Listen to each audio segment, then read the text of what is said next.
There's a saying that a child does not care what you say until you say how much you care.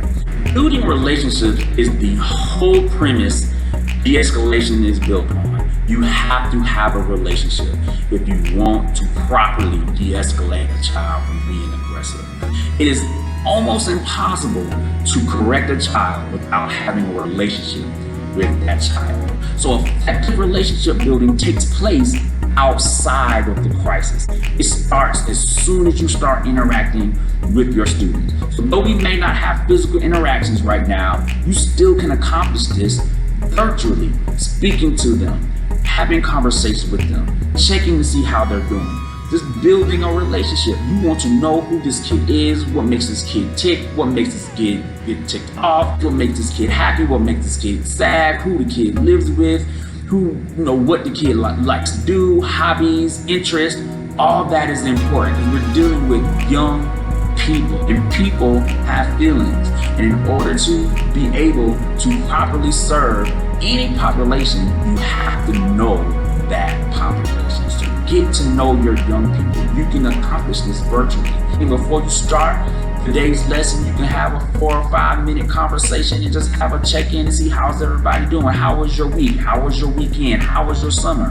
How is this whole COVID-19 affecting you? This shows that you care. As soon as you show how much you care, you will then be able to impart into that child. It's very important that you build that relationship right from the beginning, before the crisis starts. So once that crisis happens, if they know who you are and that relationship has already been established, they'll be more prone to hear you, to respond positively to you because they know you. A quick example, if there's two kids fighting, whether they're fighting over the screen or fighting in front of you, it is easier for that kid to respond to you as you try to intervene if that kid knows you versus you just being a stranger trying to calm them down. It is easier to be calmed down by someone whom you love and have a relationship with than someone who you never even talk to and you don't even think that they care if you ever even exist or not. Number 2, communicating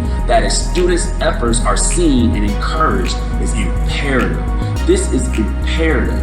A kid must know that you see them. We cannot assume that just because that kid sees you every day, y'all interact with each other every day, that kid knows that he or she is seen by you. This is very, very important.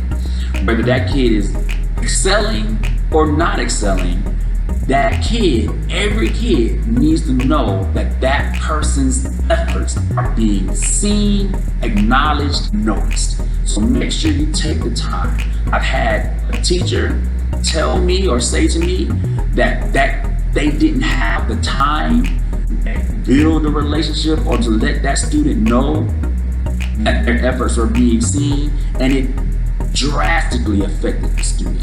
So please, please, please, please make sure that you encourage the actions, positive actions of your young people.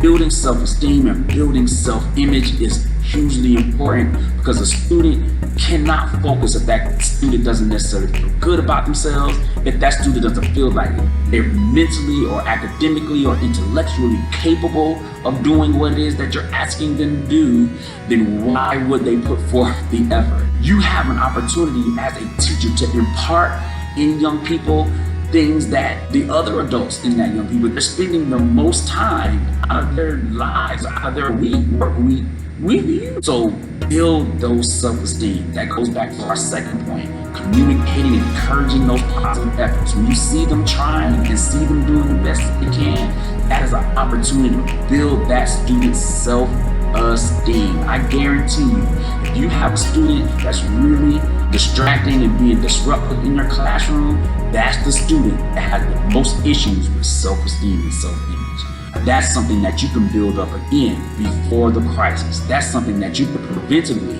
maintain to prevent disruptions in aggressive behavior. Our next point, every child won't be your friend, but you can be friendly with every child.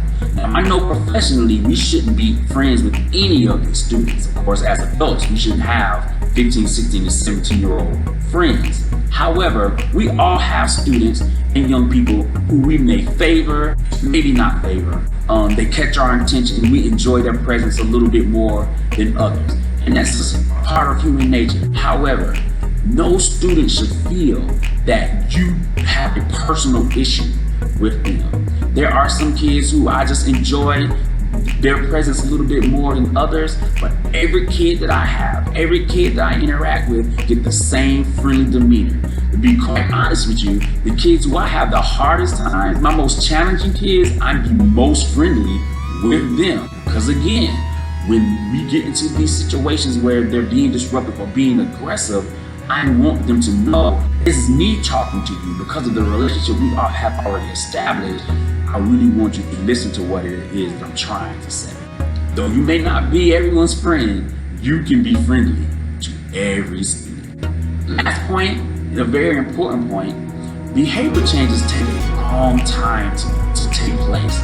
So don't give up in week one, and you may not be displaying the best behaviors week one, but don't wash your hands and give up on that student. Keep going. You'll be surprised by the end of the semester the changes that you have received take place over the period of a few months because you kept at it, you kept at it, you kept at it. Disrespectful behavior can change, it can adjust, but you have to be consistent.